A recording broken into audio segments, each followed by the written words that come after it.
The cargo ship Morning Star drifted through the empty space between stars. Captain Tae-sung sat in his chair on the bridge, watching the screens that showed nothing but darkness and distant points of light. His ship carried medical supplies to the human colony on New Jeju, a 3-week journey from Earth. It was boring work, but it paid well. Yejin worked at her station nearby, checking the ship's systems like she did every hour. She had been Tae-sung's second officer for 5 years now. They had flown together through asteroid fields, solar storms, and once even through a comet's tail. Nothing surprised them anymore, Captain, Hae-jin said suddenly. I'm picking up something strange. Tae-sung leaned forward. What kind of strange? Ships, lots of them. Maybe 300, maybe more. They just appeared on the edge of my scanners. She tapped her screen, her face pale. They're big, Tae-sung. Really big. Tae-sung felt his stomach tighten. Humans had been traveling between stars for only 12 years. They had built 30 military ships and maybe 200 civilian vessels like the Morning Star. 300 unknown ships meant trouble. Can you tell what they are? He asked. Yejin worked quickly, her fingers moving across her controls. The computer doesn't recognize them. They're not human design. They're not like anything in our database, alien ships. Tae-sung had known this day would come eventually. Humans had found empty planets and ancient ruins, but never living aliens. Now it seemed the aliens had found humans first. Try to intercept their communications, Tae-sung said. Let's find out who they are. Yejin nodded and adjusted her equipment. For several minutes she listened through her headset, her expression growing more worried with each passing second. Finally she removed the headset and looked at Tae-sung. They're called Valorians, she said quietly, and they're talking about Earth. What are they saying? They're planning an invasion. They've conquered hundreds of other worlds. They think we'll be easy. Yejin pulled up a translation on her screen. They're laughing about it, Tae-sung. They think humans are primitive and weak. Tae-sung stood up and walked to her station. He read the translated messages. The Valorians had studied Earth from a distance. They knew humans had only basic weapons compared to their technology. They knew human ships were slow and poorly armed. They had decided Earth would fall in less than a month. How long until they reach Earth? Tae-sung asked. At their speed? 5 days, maybe 6. Tae-sung made his decision quickly. Change course. Maximum speed to Earth. We need to warn them. We're 3 weeks away at maximum speed, Yejin said. We'll never make it in time. Then we'll send a message ahead of us. Use the quantum relay. Make sure Earth Defense Command gets every word of what you just heard. Hae-jin began composing the message immediately. Tae-sung returned to his chair and stared at the screen showing the distant alien fleet. He had spent his whole life flying between human worlds, carrying cargo, living a simple life. Now he was racing against time to save his entire species. Far ahead of the Morning Star, in the cold darkness of space, the Valorian fleet moved forward like a swarm of metal insects. The flagship, a massive vessel called the Eternal Dominion, led the way.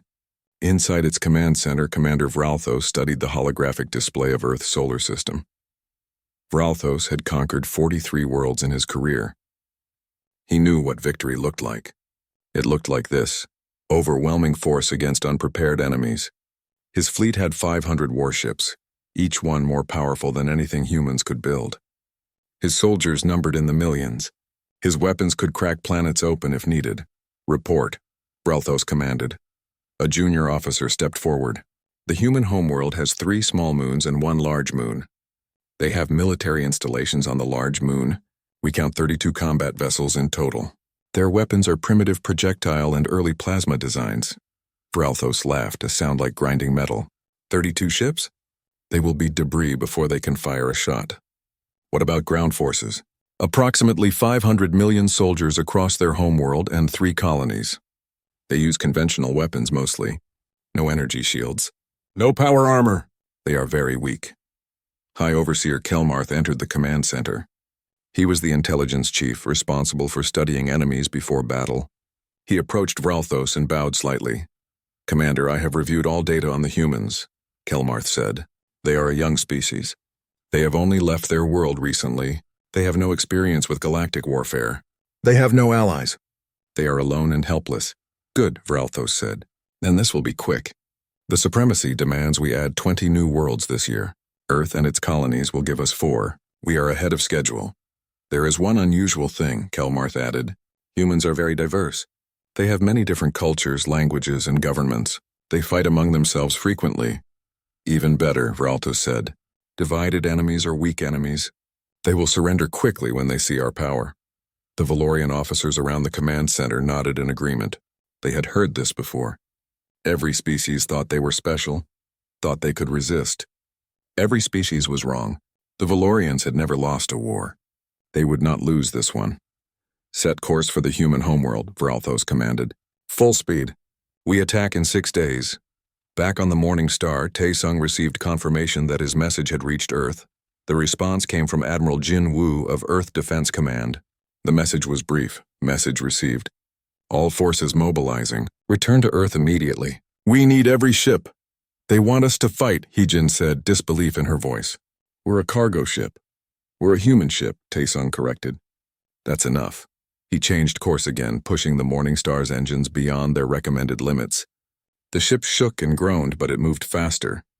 Behind them, the Valorian fleet continued its approach, confident and unstoppable. On Earth, alarms began to sound. Military bases activated.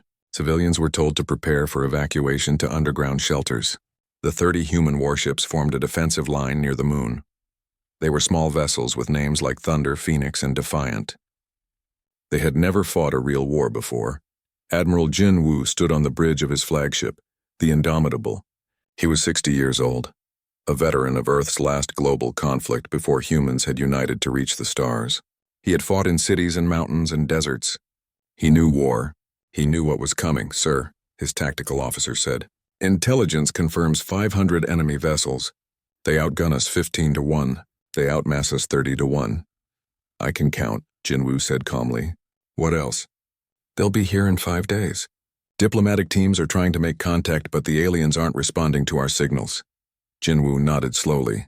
He looked at Earth on his view screen, the blue and white globe that held 8 billion human lives. He thought about his daughter who lived in Busan. He thought about his grandson who was only 3 years old. Prepare all forces, Jinwoo said. Every ship, every weapon, every soldier. We're going to show these Valorians something they've never seen before. What's that, sir? The tactical officer asked. Jinwoo smiled without humor. Humans who won't quit. Commander Vralthos sat in his command center, staring at reports that made no sense. His fleet had been fighting the humans for 3 weeks. 3 weeks. His invasion should have ended in 3 days. Status report, he demanded. High Overseer Kelmarth approached with data tablets. Commander, we have lost 97 ships. Another 150 are too damaged to fight. Ground forces report heavy casualties in every landing zone. General Krossoval requests immediate reinforcements.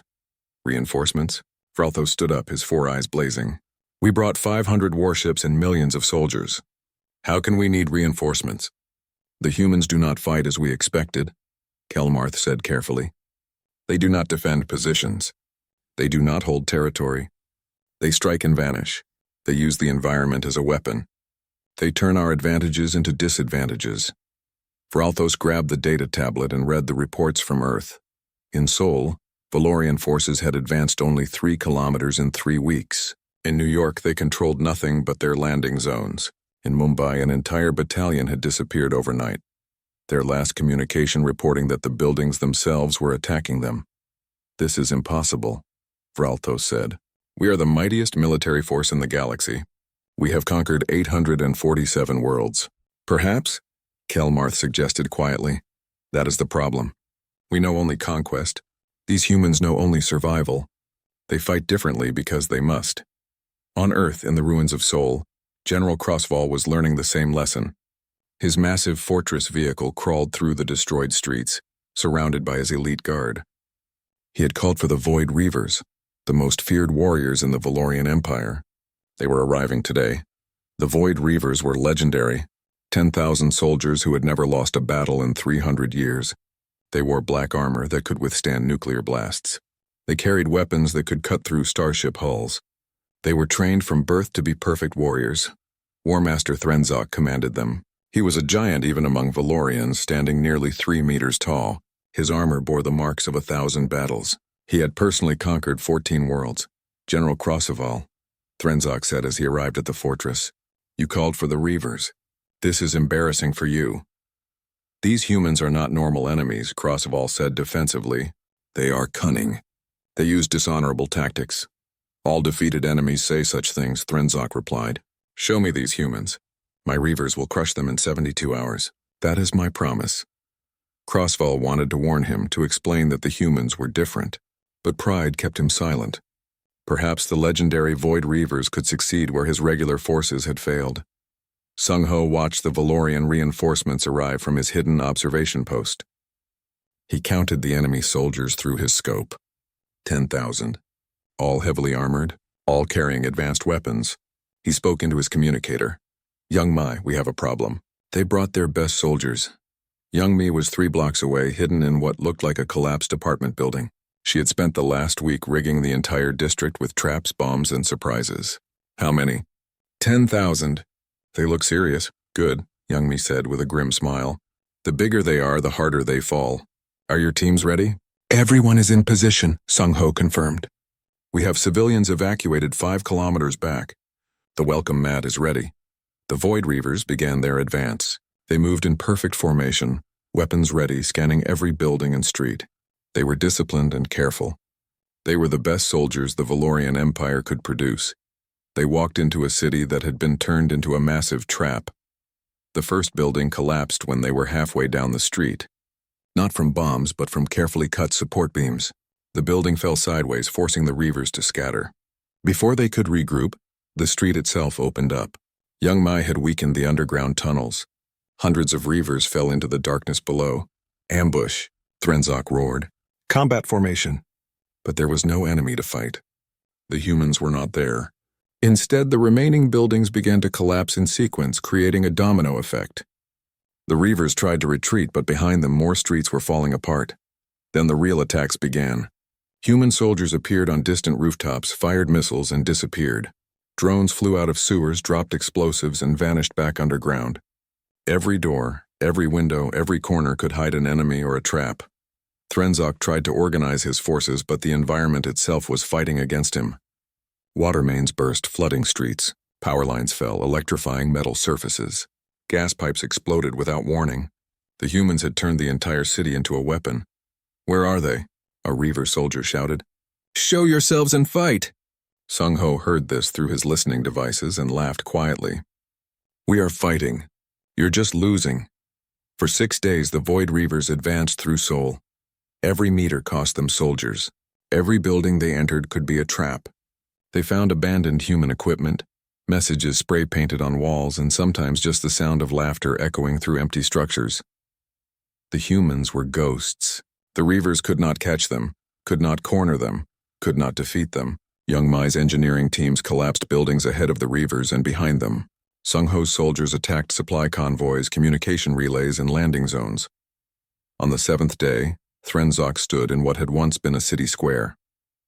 Around him, his Reavers were exhausted and demoralized. He had started with 10,000 soldiers.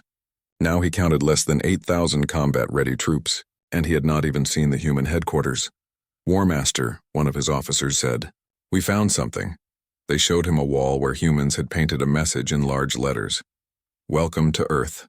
Day 7. You're still here. We're impressed. Threnzok felt anger surge through him.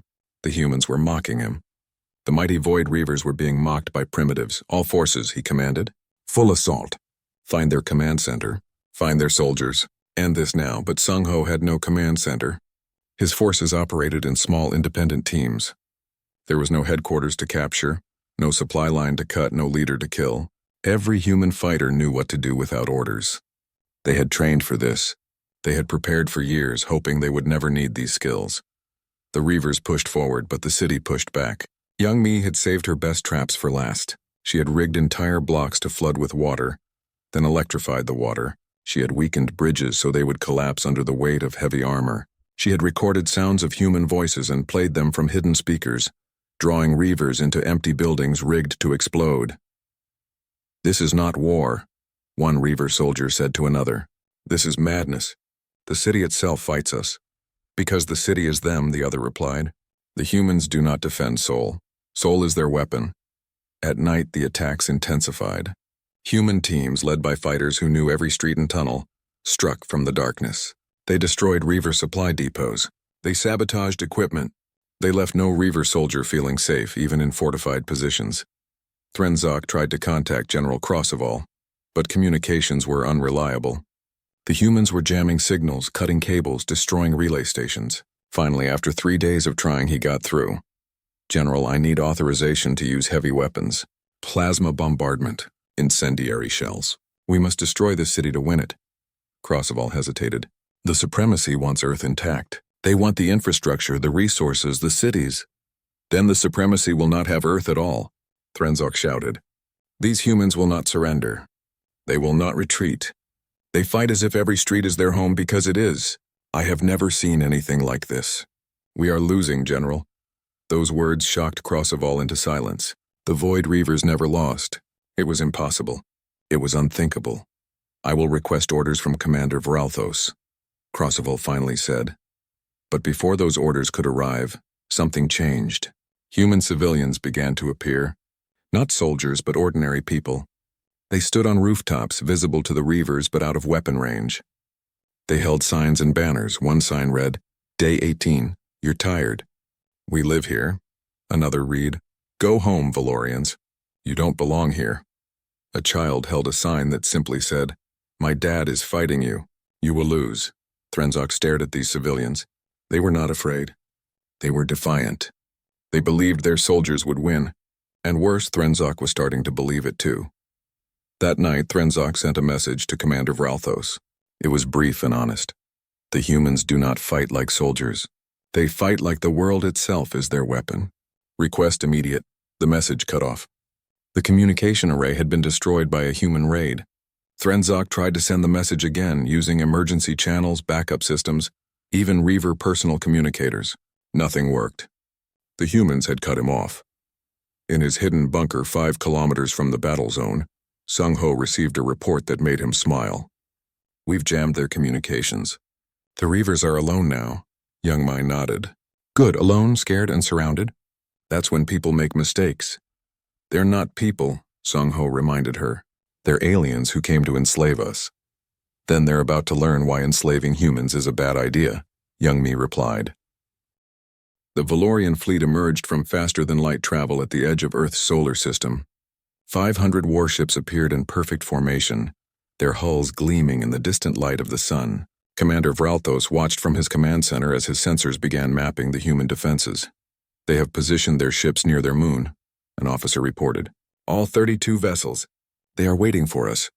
Vralthos found this amusing. The humans were not running. They were not hiding. They were preparing to fight. It was brave and stupid at the same time. Open a communication channel to the human homeworld, Vralthos commanded. Let us offer them the mercy of surrender. The communication systems activated. Vralthos's message was broadcast to every screen and speaker on Earth. His face appeared, alien and terrifying, with 4 eyes and skin like dark stone. When he spoke, translation software converted his words into every human language. People of Earth, Vralthos said. I am Commander Vralthos of the Valorian Supremacy. Your world has been selected for integration into our empire. You have 2 choices. Surrender now and become our servants, or resist and be destroyed. You have 1 of your hours to decide. The transmission ended. On Earth, billions of people watched in fear. But in the Earth Defense Command Center in Geneva, Admiral Jinwoo had already made his decision. Get me a channel to the Valorian commander, Jinwoo said. Moments later, his face appeared on Vralthos' screen. The Valorian commander was surprised. Usually, species took the full hour to debate and argue before giving up. I am Admiral Jinwoo, the human said. His voice was calm, almost friendly. I speak for Earth's military forces. We have considered your offer. And? Vralthos asked. No, Vralthos paused. No, you refuse? You see our fleet. You must know you cannot win. Probably not, Jinwoo agreed. But we're going to fight anyway. That's what humans do. Then you choose extinction. Jinwoo smiled slightly. We'll see. One more thing, Commander. You're not the first enemy we've faced. You won't be the last. But you will remember Earth. The communication cut off. Vralthos stared at the empty screen. Something felt wrong. The human had seemed too calm, too confident. But that was impossible. Humans had no advantages. All ships, Vralthos commanded. Advance. Destroy their military vessels. The human admiral is a fool. The Valorian fleet moved forward like a slow-moving storm. On Earth's moon, the human defense fleet waited. Aboard the indomitable, Jinwoo watched the enemy approach. Bora, the chief diplomat, stood beside Jinwoo. She had tried for hours to contact the Valorians, to negotiate, to find any path except war. They had ignored every attempt. "We tried," Bora said quietly. "No one can say we didn't try." "Record everything," Jinwoo told his crew. "If we lose today, the colonies need to see what happened. They need to know how we fought." The Valorian fleet reached weapons range. Vralthos gave the order to fire. Energy beams and plasma torpedoes launched from hundreds of ships, a wave of destruction aimed at the human fleet. Jinwoo gave his own order. "Scatter." The human ships broke formation instantly. They moved in seemingly random directions, engines straining. The Valorian weapons hit empty space where the human ships had been seconds before. A few human vessels were struck, their shields flashing but holding. "Return fire," Jinwoo commanded. "All weapons." The human ships fired back. Their weapons were weaker than Valorian guns, but they aimed for specific targets. Missiles hit sensor arrays. Railgun rounds punched through shield generators. Plasma bolts burned into engine housings. Vralthos watched in surprise as 3 of his ships reported damage. Serious damage from primitive human weapons. "How is this possible?" he demanded. "They are not fighting like soldiers," High Overseer Kelmarth said, studying the tactical display. "They are fighting like pirates. They aim for weak spots. They use tricks. Then we crush them with overwhelming force," Vralthos said. "All ships, full assault pattern." The Valorian fleet surged forward. But the human ships did not try to match their formation. Instead, they split into small groups. One group would dart in close, fire rapidly, then retreat before the Valorians could respond. Another group would appear from a different angle, attack and vanish. "They are cowards," a Valorian officer shouted. "They will not stand and fight." But Jinwoo was not being a coward. He was being smart. His ships could not win in a direct battle, so he refused to fight a direct battle. He made the Valorians chase him. He made them waste ammunition. He made them frustrated. After 2 hours of fighting, the Valorians had destroyed 5 human ships. But they had lost 15 of their own vessels and 30 more were damaged.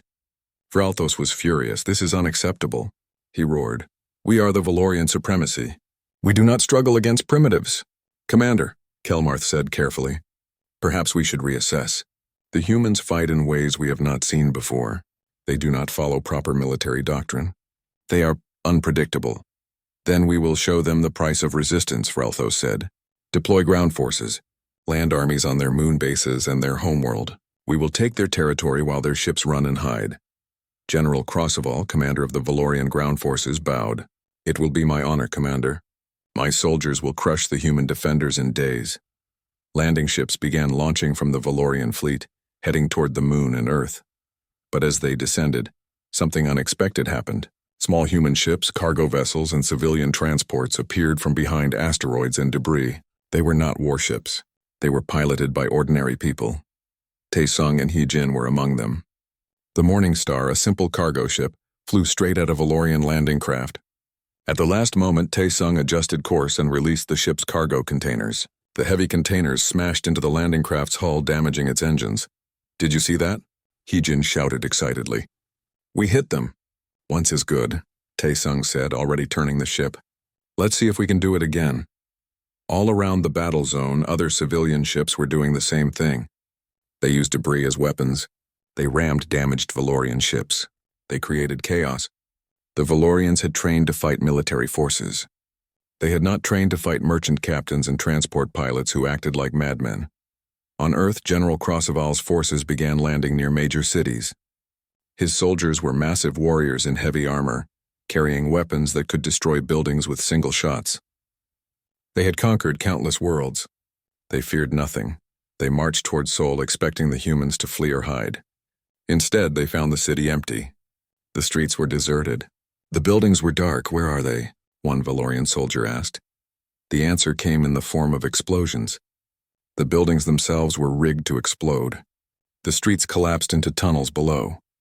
The Valorian soldiers fell into traps, ambushes, and carefully prepared kill zones. Sung Ho, leader of Earth's Special Operations Forces, watched from a hidden position as the Valorians struggled. He spoke into his communicator. "All teams now. Hit them from every direction." Human soldiers appeared from sewers, from rooftops, from hidden bunkers. They fired and disappeared. They used the city like a weapon. Young Mai, a combat engineer, had spent weeks preparing these defenses. Every street was a trap. Every building was a fortress. The Valorians tried to advance, but they could not. They tried to retreat, but they found their landing zones destroyed. They called for air support, but human missiles shot down their aircraft. General Krossoval, commanding from his mobile fortress, could not understand what was happening. "These humans fight without honor," he shouted. "They hide in ambush. They use their own buildings as weapons." His second officer replied, "Should we withdraw?" "Never," Krossoval said. "We are Valorians. We do not retreat from primitives." But in his heart, Krossoval was beginning to feel something he had never felt before. He was beginning to feel doubt. In space, Admiral Jinwoo regrouped his remaining ships. He had lost 8 vessels now, but the Valorian fleet was damaged and disorganized. He opened a communication to all human forces. "All ships, all soldiers, all citizens," Jinwoo said. "They came here thinking we would be easy to defeat. They thought we would surrender. They were wrong. We are humans. We adapt. We improvise. We never quit. Keep fighting. Make them remember us." Across the solar system, humans heard his words and fought harder. On Earth, Bora coordinated civilian evacuation and resistance efforts. In orbit, Tae-sung and his fellow civilian pilots continued their harassment of Valorian ships. In Seoul, Sung-ho and Young Mi turned the city into a nightmare for the invaders. And far away, at Valorian command, Commander Vraltho stared at his casualty reports and felt something he had not felt in decades. He felt worry. Supreme Executor Narkothos received the news in his palace on the Valorian homeworld, 300 light-years from Earth. The report was impossible, but it was confirmed. The Void Reavers, undefeated in 3 centuries, had been destroyed by primitive humans. "How many survived?" Narkothos asked. "Less than 2,000, his aide replied. "They are requesting evacuation." Warmaster Threnzok was captured. His last message said the humans fight like demons. Narkothos was the supreme leader of the Valorian Empire. He had ruled for 40 years. He had overseen the conquest of 200 worlds. He had never known defeat. This could not stand. "Prepare the entire supremacy fleet," he commanded. "Every ship, every soldier, every weapon. I will personally lead them to Earth. We will show these humans what true power means." 3 weeks later, the largest military fleet ever assembled by the Valorians entered Earth's solar system. 3,000 warships, 50 million soldiers, weapons capable of cracking planets. Supreme Executor Narkothos stood on the bridge of his command ship, the Eternal Supremacy, watching Earth grow larger on his screens. "This ends today," he declared. "The humans have embarrassed us long enough, but something was wrong." As soon as the fleet entered the system, ships began reporting problems. Navigation systems failed. Weapons targeting became unreliable. Communication between ships grew difficult. "What is happening?" Narkothos demanded. On Earth, Dae-hyun sat in a secret laboratory beneath Geneva. He was a xenobiologist, and for the past 3 months he had been studying captured Valorian soldiers and their technology. What he had discovered was remarkable. "Their biology is fascinating," Dae-hyun explained to Admiral Jinwoo, who was visiting the lab. "Valorians are strong and tough, but they have vulnerabilities. Their sensory organs are very sensitive to certain frequencies. Their brain chemistry can be affected by specific compounds. Can we use this?" Jinwoo asked. "We already are," Dae-hyun said with a smile. "We've been releasing a compound into space around Earth. It's harmless to humans, but affects Valorian nervous systems. It causes confusion, minor hallucinations, anxiety. Nothing lethal, just uncomfortable." "You're drugging them?" "We're leveling the playing field," Dae-hyun corrected. "They have better weapons and ships. We have better knowledge of chemistry and biology. They came to conquer us. We're making them regret it." In space, Valorian crews were beginning to panic. Pilots saw things that were not there. Gunners aimed at phantom targets. Ship captains heard voices in empty corridors. The compound in space was invisible and undetectable to Valorian sensors, but it was everywhere, seeping into every ship. "Maintain formation," Narkothos ordered. But his fleet was already scattering. Some ships flew too close to each other. Others drifted away from the main group. The perfect military formation became chaos. Yoon-ji, Earth's chief intelligence officer, watched from her command center. For months she had been preparing for this moment. Her teams had captured Valorian communication codes, studied their command structures, and learned their military protocols. Now, she said simply. Across human-controlled space, transmitters activated. They broadcast on Valorian frequencies using Valorian codes, speaking in the Valorian language. The messages were false orders, carefully designed to create confusion. Flagship to all vessels. Enemy mines detected. Change course to Vector 7-4. Engineering to all ships, core radiation leak. Seal all bulkheads. Medical emergency on Deck 9. All personnel report for contamination screening. None of these messages came from Valorian commanders. They came from Yunji's team. But they sounded real. They used proper codes and procedures. And with the Valorian crews already confused by Daehyun's chemical compound, they believed the messages. Ships changed course without orders. Crews sealed themselves in different sections. Medical bays became crowded with soldiers reporting for non-existent emergencies. The mighty Valorian fleet began to tear itself apart without the humans firing a single shot. Supreme Executor Narkothos tried to regain control. All ships disregard previous orders. Return to formation immediately. But his message was just one voice among hundreds. Yunji's team was flooding the Valorian channels with false communications. Real orders became lost in the noise. Commanders could not tell which messages were genuine and which were human tricks. Then human ships began to appear. Not many. Just 30 vessels that had survived the first battles. But they were not alone. With them flew 200 civilian ships, their hulls painted to look like Valorian vessels. They used captured Valorian transponders, broadcasting false identification codes. Tae-sung piloted the Morning Star through the chaos. His cargo ship now displayed the identity of a Valorian supply vessel. Beside him, Hee-jin monitored Valorian communications. "They're panicking," she reported. "Their ships are firing on each other. They think some of their fleet has been captured by humans." "Some of it has been," Tae-sung said, referring to the Valorian transponders they were using. "Let's add to the confusion." He flew the Morning Star directly at a Valorian battleship, broadcasting a distress call in the Valorian language.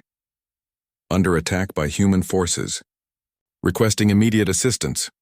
The battleship responded by firing at nearby Valorian ships, thinking they had been compromised. Those ships fired back in self-defense.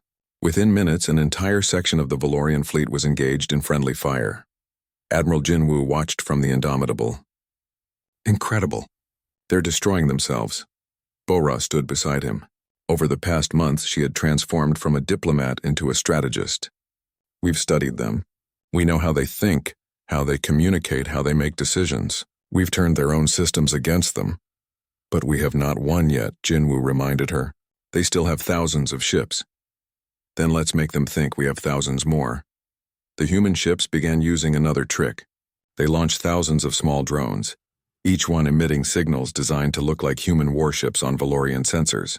To the confused and drugged Valorian crews, it appeared that Earth was defended by an enormous fleet. "Impossible," Narkothos shouted, staring at his tactical display. "They had 30 ships.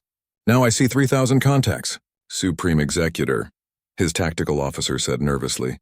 "Some of those contacts may be false readings." "Maybe. Find out which ones are real." But with their sensors unreliable and their communications compromised, the Valorians could not tell what was real and what was illusion. They began firing at everything, wasting ammunition on drones while real human ships struck at their vulnerable points. The battle became a nightmare for the Valorians. Their own weapons, their own ships, their own soldiers became threats. Crews abandoned vessels thinking they were contaminated or compromised. Captains refused orders, believing their commanders had been replaced by humans. Deep in his underground laboratory, Dae-hyun monitored the biological effects of his compound. "It's working better than I hoped. The Valorians are in a state of collective paranoia. They see enemies everywhere." In her command center, Yunji continued flooding Valorian frequencies with false information. "All ships, Supreme Executor Narkothos has been compromised by human agents. Do not follow his orders." When Narkothos tried to countermand this, his own ships ignored him. Some even opened fire on his flagship, believing he had been captured by humans. "This is insane," Narkothos screamed. "I am your Supreme Executor. Obey my commands." But fear and confusion had taken hold. The mighty Valorian supremacy fleet, the greatest military force ever assembled by their empire, was falling apart without the humans needing to destroy them. Then Bo-Ra made her broadcast. It went out on all frequencies in all languages to every ship in the system. Valorian forces, this is Earth Command. You came to conquer us. You thought we would be easy prey. You were wrong. We have defeated your Void Reavers. We have turned your own fleet against itself. We have shown you that humans cannot be conquered. You have one choice now. Leave our system and never return or stay here forever. The choice is yours. For a long moment, silence filled space. Then slowly, Valorian ships began to retreat. Not in formation, not in good order, but in panic. They fled toward the edge of the solar system, desperate to escape before humans destroyed them. Narkothos watched his fleet scatter. No, return. We still have superior numbers. We can still win. But his crews had lost the will to fight. They had come expecting an easy victory and found only confusion, fear, and death. They wanted only to go home. The Supreme Executor's flagship, the Eternal Supremacy, was left alone. Its crew had abandoned ship in escape pods, fleeing in terror. Narkothos stood on the bridge with only his personal guards remaining. Supreme Executor, one guard said quietly, we should leave. The humans will capture this ship. Narkothos looked at the empty bridge, at the retreating fleet, at Earth shining peacefully in the distance. He had brought 3,000 ships to conquer one world. He had lost before the battle truly began. How? He whispered. How did primitives defeat us? A human voice answered him. Yunji had hacked into the flagship's communication system. Because you fought to conquer. We fought to survive. You followed your doctrine and your rules. We used everything we had, every trick, every advantage, every piece of knowledge. You were mighty. We were desperate. And desperation beats might every time. 20 years had passed since the day the Valorian Supremacy fleet fled from Earth. Tae-sung stood on the observation deck of the Indomitable II, now serving as a council admiral. His hair was gray now, and his face carried the lines of age and experience. Beside him stood Ji-hoon, a young cadet fresh from the academy. Admiral, Ji-hoon said, looking out at Earth. Is it true? Did you really fight the Valorians in a cargo ship? Tae-sung smiled. I did. The Morning Star was not much, but she got the job done. We all did what we could. They teach us about the war in academy, Ji-hoon said. But the instructors never explain what really happened to the Valorian forces. One day they were here with thousands of ships. The next day they were gone. Where did they go? That, Tae-sung said carefully, is a complicated answer. In her office at Earth Historical Command, So-young was working on that same question. She was a historian, dedicated to documenting the Valorian War for future generations. She had interviewed hundreds of veterans, reviewed thousands of documents, and studied every battle record. But there were gaps in the story, pieces that did not fit, secrets that remained classified even after 2 decades. Admiral Jin Woo, she said into her communicator, I need to speak with you. The old admiral, now retired and living quietly in Busan, agreed to meet her. When So-young arrived at his home, she found him tending a small garden. He looked peaceful, content, nothing like the warrior who had commanded Earth's defense. You want to know about the Valorians? Jin Woo said without preamble, about what really happened to them. The official records say they retreated and never returned, So-young said. But I have found inconsistencies. Escape pods that landed in strange locations, supply shipments to facilities that officially do not exist, reports of Valorian prisoners but no prisoner camps in any records. Jin Woo nodded slowly. You are thorough. That is good, sit down. I will tell you the truth, but you must understand why it was kept secret. He led her to his garden table and poured tea. When the Valorian fleet fled, they left behind thousands of soldiers on Earth and the Moon.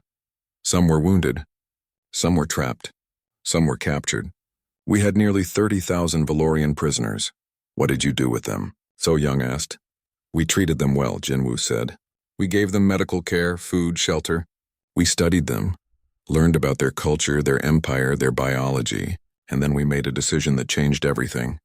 He explained the plan that had been kept secret for 2 decades. The human leadership had realized that simply defeating the Valorians was not enough.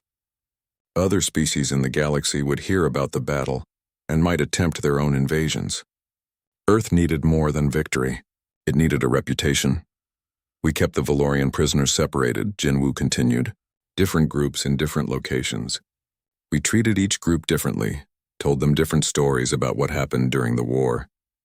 We used advanced techniques, some might call them psychological manipulation, to alter their memories. So Young listened in shock as Jinwoo described the process. Some Valorian prisoners were shown recordings of battles that never happened, where human superweapons destroyed entire fleets. Others were told that Earth had ancient alien technology. Still others believed that humans possessed psychic powers or could control minds. Then we released them, Jinwoo said, small groups at a time over several years. Each group returned to Valorian space with a different story. Some said humans had invisible ships. Some said we could predict the future. Some believed Earth was protected by a powerful alien species that we had befriended. But none of it was true, So Young said. All of it was true in their minds, Jinwoo replied. We gave them false memories, but they believed those memories completely. When they returned home and told their stories, the Valorian Empire fell into chaos. No one knew what to believe. Was Earth defended by superweapons, ancient aliens, psychic warriors?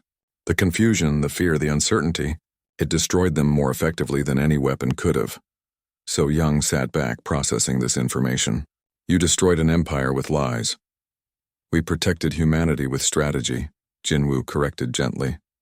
The Valorian Empire did not collapse because of our lies. It collapsed because they had built their entire civilization on conquest and fear. When they encountered something they could not understand or defeat, their foundation crumbled. Subject species rebelled. Internal factions fought for power. Within 10 years, the Valorian supremacy was gone. And the galaxy believes humans are far more powerful than we really are, So Young said. Exactly, Jinwoo confirmed. That reputation has kept us safe. It has given us time to grow stronger, to build alliances, to become the species we pretended to be. Back on the Indomitable 2, Tai Sung was showing Ji-hoon the memorial wall. It listed the names of every human who had died fighting the Valorians, 8,342 names. Not a small number, but far less than it could have been. We were lucky, Tae-sung said. We won because the Valorians did not understand us. They thought conquest was about superior force. We knew it was about will, creativity, and the willingness to do whatever was necessary. Are we really as powerful as other species think? Ji-hoon asked. Tae-sung smiled. Does it matter? They believe we are. That belief protects us as much as any weapon. An alert sounded. Admiral, we have a visitor, a communications officer reported. A Valorian diplomatic ship requesting permission to approach Earth. Tae-sung raised his eyebrows. The Valorians had not contacted Earth in 20 years. Grant permission. Let's see what they want. The Valorian ship was small and unarmed. From it emerged Ambassador Veltharis, one of the few remaining Valorian leaders.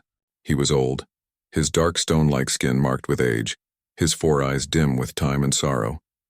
Admiral Jinwoo came out of retirement to meet with Veltharis. They met in the same room where, 20 years earlier, Jinwoo had first refused Vralthos's demand for surrender. Bora joined them, still serving as Earth's chief diplomat. Ambassador, Bora said formally. Welcome to Earth. Veltharis bowed deeply, a gesture of profound respect in Valorian culture. I come to offer what remains of the Valorian people. We wish to formally surrender our territory and request alliance with humanity. After 20 years? Jinwoo asked.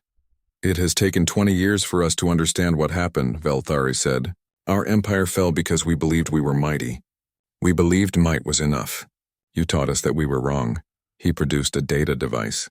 These are star charts showing all former Valorian territory. We offer it freely to Earth. We ask only for protection and guidance. Many species that we once oppressed have taken revenge. We are hunted. We are few. We need help. Jinwoo looked at the data device but did not take it. Why should we help you? You came to conquer us. Because you are better than we were, Veltharis said simply. When we were mighty, we crushed the weak. Now that we are weak, you have the chance to crush us. But I do not believe you will. That is why we came to you. Bora glanced at Jinwoo, who nodded slightly. She picked up the data device. We will consider your request. Earth does not seek empire, but we will not abandon those who seek peace. After Veltharis left, So Young was granted a final interview with Jinwoo. She asked him the question that everyone wanted answered. What really made the Valorians so afraid? What did you do that made them flee and never return? Jinwoo looked at her for a long moment.